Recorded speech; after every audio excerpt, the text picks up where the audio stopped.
반갑습니다. 반갑습니다. 부자노동자입니다. 이번 시간은 교류용접기에 대해서 계속 알아보도록 하겠습니다. 저번 시간은 교류용접기의 종류에 대해서 알아봤었죠? 이번 시간은 교류용접기의 특징에 대해서 알아보도록 하겠습니다. 교류용접기의 특징, 첫 번째는 아크솔림이 없다는 거죠. 아크솔림이 뭐예요? 이렇게 모재가 있으면은요. 모재를 이렇게 홍광을 해서 개선을 치잖아요. 그러면 이제 처음에 용접할 때는 여기부터 차근차근 용접해야 되겠죠? 이렇게 앞을 용접하면 용접봉으로 이렇게 해서 용접하면은 여기 뒤에까지 다 용접되는 거 이렇게 다 녹아가지고요. 여기 다 녹는 거죠. 이렇게 녹아서 용접하는 거 이거를 백릴낸다. 현장에 백낸다고 그러죠? 백낸다고도 하고 뭐 이면비드라고도 하고 그러죠? 네. 자, 그런데 이 아크가 이렇게 내려와가지고 여기가 막 녹으면서 이렇게 용접이 돼야 될 거 아니에요. 그런데 아크가 이렇게 안 내려오고 옆으로 이렇게 휘어버려가지고 휘어서 막 여기가 용접돼 버리는 거죠. 그럼 내 지금 여기 용접해야 되는데 다른 데 용접하면 안 되잖아요. 그죠? 그래서 이제 아크가 이렇게 쏠리는 거 이걸 아크 쏠림이라고 그러는데 교룡접기에서는 이런 일이 안 벌어져요. 왜 안 일어날까요? 한 번은 모재가 뿌렸을 했다가 한 번은 용접봉이 뿌렸을 때 왔다 갔다 하는 거죠. 이렇게 사이클을 타는 거잖아요. 이렇게 사이클이 있잖아요. 뭐 플러스 마이너스 이렇게 한 번은 플러스 때 한 번은 이쪽이 플러스 때 왔다 갔다 하니까 쉴 틈이 없습니다. 직용접기는 어때요?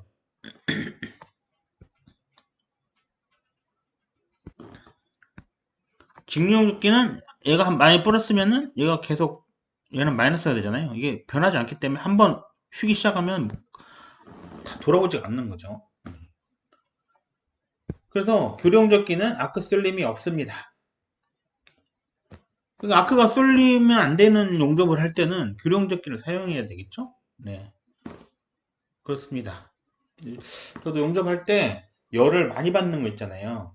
피법아크 용접으로 많이 하거든요. 열을 많이 받거나 압을 많이 받는 용접할 때는 특히 크롬이 많이 들어있거나 크롬이 많이 들어가면은 이게 크랙이 잘 생기거든요. 용접하기도 까다롭고 퍼지도 해야 되고요. 퍼지가 뭔지 아신가요? 퍼지 같은 건 나중에 설명하기로 하고요. 아무튼 그런 거 할 때는 아크솔림이 없어야 됩니다. 그래서 그런 거를 아크로 용접을 많이 하는데요. 그런 거 할 때는 교룡접기를 주로 사용합니다. 직용접기는 사용하지 않아요. 그럴 때 당연히 아크 쏠리면 안 되잖아요.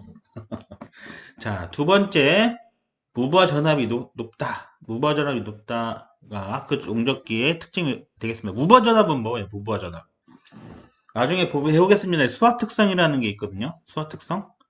어, 수화 특성. 이게 전압이고 이게 전류예요. 그러면 처음에 용접을 하기 전에는 이렇게 전압이 높았다가 용접을 하면 이렇게 점점 전압이 내려가요. 이렇게 용접을 하지 않을 때, 요때요. 용접을 하지 않을 때, 요때 전압, 여기 전압을 무부하 전압이다, 그럽니다. 무부하 전압, 용접 부하가 걸리지 않았을 때 전압을 무부하 전압을 하는데요. 무부하 전압이 교룡접기는 70에서 80V 정도 되는 거예요. 그러면 직용접기는 어떨까요? 직용접기는 40에서 60V 정도 됩니다. 그러면은 뭐 이게 별로 안 높은 것 같은데 이렇게 생각할 수 있잖아요. 그런데 무부하 전압이 20에서 30V 정도 되면은요. 됐을 때 통전이 되면 사람이 전기에 통하게 되면 언제 그런 거 느낄 수 있을까요? 비 오는 날 젖은 장갑 같은 걸로 막 용접하고 그런 경우가 있어요. 저는 절대 그런 적 없었는데 뭐 만약 예를 들어서 그런 경우에 통전될 수도 있잖아요. 그때 20에서 30V의 전압이 걸렸을 때 이렇게 송전되면은 근육의 경련이 일어나요. 근육이 수축됩니다. 다른 말로 하면 찌릿찌릿하다 이 말이에요. 근육이 수축이 됩니다. 첫 번째. 두 번째, 50V가 되면은요, 50V 사람이 통전되면, 심장이 약하신 분은 심장이 마비될 수도 있습니다. 심장마비가 올 수도 있다는 얘기예요. 50V부터 위험한 거죠. 세 번째, 110V, 뭐 220V 이런 거 있잖아요. 네, 죽을 수 있어요. 380 이런 거는 즉시 죽겠죠? 네.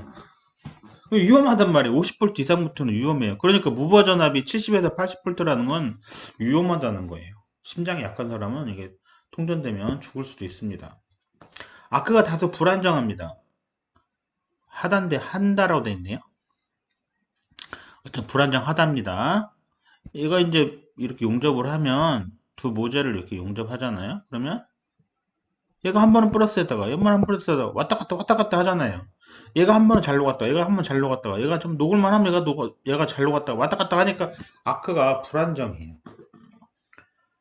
직류 용접은 어떨까요? 직류 용접은 이게 직류 전극성이라고 그러죠. 모재가 플러스이고 토치가 마이너스인 거 이거를 직류 전극성이라 하잖아요. 70에서 80의 열이 플러스로 가죠. 그럼 아크가 이렇게 잘 내려와 가지고 안정되게 용접할 수 있습니다. 또 장단점이 있는 거죠. 아크가 좀 불안정하다는 단점이 있어요. 교리 용접기는. 그래서 처음에 그 용접하시는 분들이 배우시는 분들이 처음에 교리 용접기로 이제 시험은 우리가 보통 기능사부터 기능장까지 모두 실기가 있잖아요. 실기가 있는데 실기에서 피복아크 용접에 관련된 거는 모두 교리 용접기로 시험 봅니다. 그러니까 용접 연습을 뭘로 해야 돼요? 될 수 있으면 교리 용접기로 해야 되죠. 왜 그럴까요? 왜 그럴까요? 직류 용접기는 아크가 좀 안정돼 있어서 조금 더 용접하기가 좀 쉽다고 느껴진단 말이에요. 죄송합니다. 그래서 될 수 있으면 시험 보시는 거는 똑같은 시험장에 있는 비슷한 걸로 교리 용접기로 연습해 보시는 게 좋아요. 근데 이제 용접 하시다 보면은 뭐 교리 용접기나 직류 용접기나 똑같아요. 다 잘 되죠? 다 잘 돼요. 그렇게 하셔야 되겠죠? 네. 전격의 위험이 높다. 네 번째, 전격의 위험이 높다. 전격이라는 게 뭐예요? 전격. 전격은 전기 충격입니다. 전기 충격의 위험이 높다. 왜 그럴까요? 무버와 전압이 높잖아요. 70에서 80V니까 50V만 넘어도 만약에 통전되면은 심장이 약한 사람은 심장마비가 죽을 수 있다 했잖아요. 그래서 전격의 위험, 전기 충격의 위험이 높습니다. 자, 다섯 번째, 가격이 저가이다. 교룡적기가 가격이 저가라는 거는 뭐 만원, 2만원 이런 개념이 아니고요. 직류용접기에 비해서 가격이 조금 더 저렴하다. 이런 뜻이에요. 뭐 예를 들어서 교룡적기 100만원이다. 근데 비싼데요? 이런 뜻이 아닙니다. 다른 직룡적기에 비해서 저가이다. 직룡기 뭐 1000만원인데 교룡적기는 100만원이다. 이런 식으로 상대적으로 좀 저가이다. 이런 뜻이에요. 자, 그 다음 교룡적기는 구조가 굉장히 단순합니다. 교룡적기 뚜껑을 이렇게 교룡적기가 이렇게 있잖아요. 이렇게 교룡적기 이렇게 있으면 여기 뚜껑이 이렇게 있잖아요. 뚜껑이 이렇게 여기 열고 뚜껑 열어보면은 안에 철판 같은 거 막 있어요. 철판 같은 게 막 있고 구리로 막 이렇게 감겨져 있고 막 그런 거밖에 없어요. 아주 되게 간단합니다. 교룡적기는. 근데 직룡적기는 요 안에 보면은 막 이상한 전기장치 같은 것도 있고요. 뭐 기판 같은 것도 있고 막 하여튼 좀 복잡해요. 이래저래 복잡해요. 교룡적기는 단순하다 보니까 고장도 잘 안 나요. 고장도 안 나고 또 고장 나더라도 수리가 좀 용이하겠죠. 근데 어쨌든 그 고장 나면은 교룡적기든 직룡적기든 저희가 못 고칩니다. 저희는 뭐 까막눈이니까 가도 용접을 우리가 잘하는 거지 기계를 잘 아는 건 아니잖아요. 그러니까 굳이 열어볼 필요 없어요. 어떻게 하면 돼요? 여기 뭐 1588에 뭐 3333 뭐 이런 식으로 아이고 이거 33XXXX 이렇게 뭐 이런 식으로 전화번호 있잖아요. 이 전화하시면 와서 출장 와서 다 고쳐주십니다. 아니면 그 용접기 파는 곳에 가져가서 고쳐달라면은 다 고쳐주십니다. 굳이 이거 열어가지고 괜히 감전되고 그러면 안 되겠죠? 네. 자, 그러면 직용접기와 교류용접기를 비교를 한번 해보도록 하겠습니다. 비교를 해볼게요. 자, 직용접기는 아크는 어떨까요? 아크는 직용적기 굉장히 안정적이라고 그랬죠? 교룡주기는 왔다 갔다 왔다 갔다 하니까 불안정해요. 자, 무버전압 어떨까요? 무버전압은 직용적기는 40에서 60V, 교룡적기는 70에서 80V 해서 교룡적기가 높다고 그랬죠? 그러니까 전격의 위험은 어때? 전격 위험은 직용적기는 전격 위험이 별로 없지만, 아니, 별로라기보다는 조금 낮죠. 교룡적기에 비해서. 하지만 교룡적기는 상당히 위험하다. 직용적기도 40에서 60%니까 적다고 볼 수는 없죠. 좀 교룡적기 비해 좀 덜하다 이렇게 볼 수 있겠어요. 구조는 직용적기 굉장히 복잡하죠. 교룡적기는 단순합니다. 고장나는 거 어때? 직용적기는 고장 잘 나요. 그래서 고장나면 못 고쳐요. 자, 우리가 못 고친다 했죠. 근데 교룡적기는 거의 고장나는 걸 제가 본 적이 없어요. 아크솔림 어떨까요? 아크솔림 직용적기는 아크솔림 있다 그랬죠? 교룡적기는 없어요. 가격은 직용적기가 좀 더 고가다 이렇게 할 수 있다 그랬죠? 이런 거는 이제 비교하는 거가 시험에 가끔 나옵니다. 자, 그러면 우리가 그동안 배운 거 한번 예상 문제 한번 풀어볼까요? 이런 거 한번 좋죠? 네, 댓글 읽어보니까 이런 것도 가끔 해달라고 하시더라고요. 자, 예상 문제 볼게요. 아크 용접에 사용하는 변압기는 어떤 게 적합한가요? 이런 문제가 실제로 나온 적이 있어요. 우리 용접사가 이런 것까지 알아야 되나요? 생각할 수 있는데 실제로 이런 문제가 나온 적이 있습니다. 저도 전기에 관련된 자격증 이렇게 요새 공부도 하고 막 그러거든요. 보니까 이런 문제는 그렇게 어려운 문제는 아닌데 전기를 전공하신 분들은 어려운 문제 아닌데 우리는 낯설죠. 어제 상식적으로 알고 계시면 좋겠습니다. 이런 거는 아크 용접에 사용하는 변압기는 누설 변압기, 누설 변압기가 아크 용접에 사용하는 변압기입니다. 정전류 특성이라는 걸 나중에 또 배울 텐데요. 정전류 특성에 대해서는 나중에 배우기로 하고요. 어쨌든 누설 변압기가 아크 용접 사용 변압기다. 이 정도만 알고 계시면 상식이니까 전기 하시는 분들은 이거 잘 아실 테니까요. 예상 문제 두 번째 문제. 교류 아크 용접기 규격에서 AW300에 300이 의미하는 게 무엇일까요? 이런 건데요. 용접기가 보면 용접기 이렇게 있잖아요. 정면에 보면 이렇게 이것저것 달려 있기도 하고 껐다 켰다 하는 것 장치도 있고 창도 있고 이렇게 여기 이렇게 디지털로 된 것도 있고 이렇게 몇 암페어 이렇게 이런 거 있잖아요.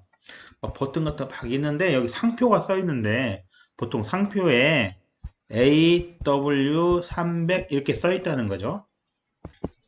그러면 이 AW300에 300 의미하는 게 뭐냐는 거예요. 자, AW는 뭘까요? 일단 A는 AC를 의미해요. AC가 뭐예요? 교류잖아요. 교류. 이거는 교류 용접기다 이런 뜻이겠죠? 자, 그 다음 뒤에 W는 웰딩이죠. 웰더 이런 거 용접기라는 뜻이에요. AC는 AW는 이게 뭐겠어요? 그러면 교류 용접기죠. 그러면 DW는 뭐예요? DW는 DC잖아요.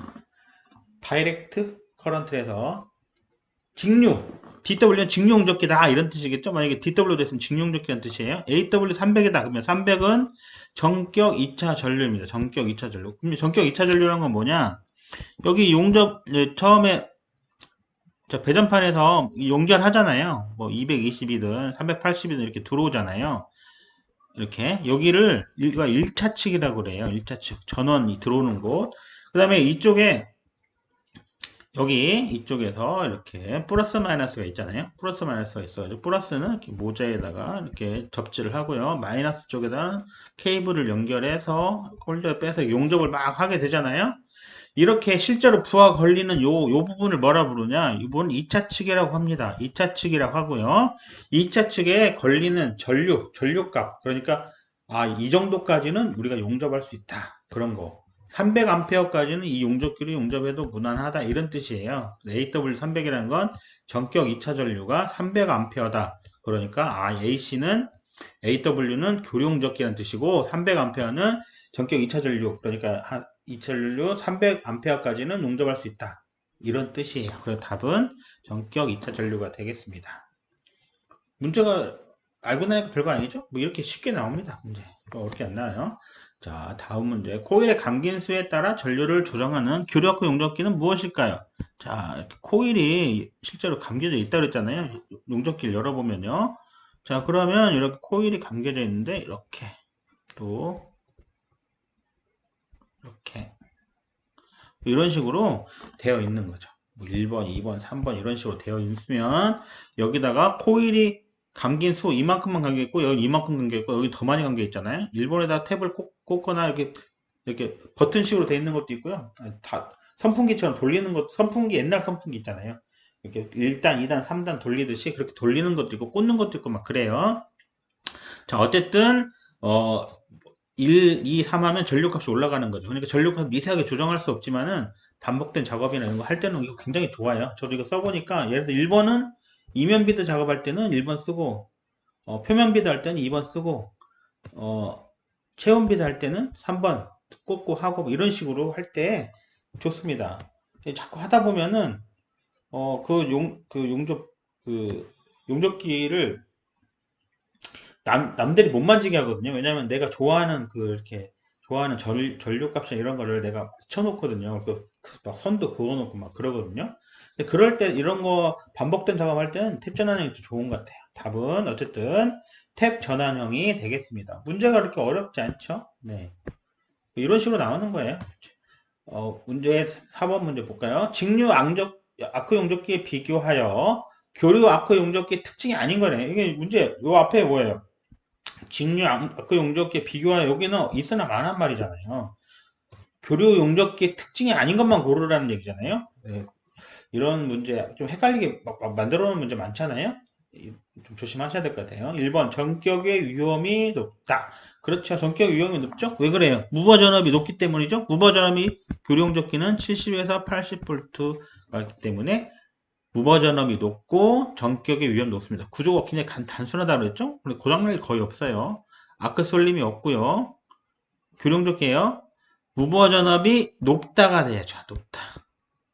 낮다가 아니가 직용접기에 비해서 부하전압이 높다. 답은 4번이 되겠네요. 자, 문제 이렇게 나오는 거예요. 별로 어렵지 않죠? 네, 어렵지 않습니다. 자, 계속 해보겠습니다.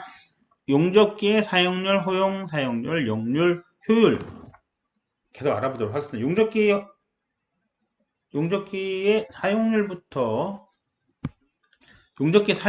알아보겠습니다. 사용률이란 뭐냐면은, 용접기를 실제로 얼마나 사용했냐 이런 뜻이에요. 예를 한번 들어볼게요. 내가 오늘 총 작업을 10시간 했어요. 10시간. 10시간 했는데 그 중에서 7시간을 용접했어요. 그러면 용접기 사용을 얼마나 한 거예요? 사용률이라는 거는 사용률은 총 작업 시간이죠. 10시간이 총 작업 시간에서 시간이죠. 7시간은 뭐예요? 용접 1시간이잖아요. 용접 시간 아까 시간이라고 적어 놓은 거죠. 용접 1시간 곱하기 100 이렇게 퍼센트로 되겠습니다. 그럼 이거 어떻게 돼요? 70% 되는 거잖아요. 70%. 그렇죠? 별로 어렵지 않죠? 네, 이런 여기 사용률, 허용 사용, 용률, 효용 나오면은 막 포기하시는 분, 계산 문제 나오면 포기하시는 분이 있는데 포기할 필요 없어요. 예를 한번 또 들어볼게요. 자, A라는 사람이 출근해가지고 아침부터 저녁까지 7시간은 용접을 했고요. 용접기를 사용했고요. 그 다음에 3시간은 휴식 시간을 가졌습니다. 휴식을 했어요. 그러면 이 용접기 사용률은 얼마일까요? 이렇게 나오는 거죠. 자, 그러면 총 작업 시간이 7시간 더하기 3시간이죠? 그 다음에 아크 시간, 용접한 시간 7시간이니까 곱하기 100 하면은 얼마예요? 10분의 7 곱하기 100 해서 이거는 70%가 되겠습니다. 이렇게 나오는 거예요. 별로 어렵지 않잖아요. 그렇죠? 별로 어렵지 않죠? 이보다 어렵게 안 나와요. 이런 계산 문제 포기하지 마시고요. 그냥 정신만 똑바로 차리면 다 풀 수 있습니다. 올해 이런 게 나오면은 더 쉽잖아요. 그죠? 오늘 아주 난리네요. 이번 시간은 여기까지 하겠습니다. 좋아요와 구독, 알람 설정 감사합니다.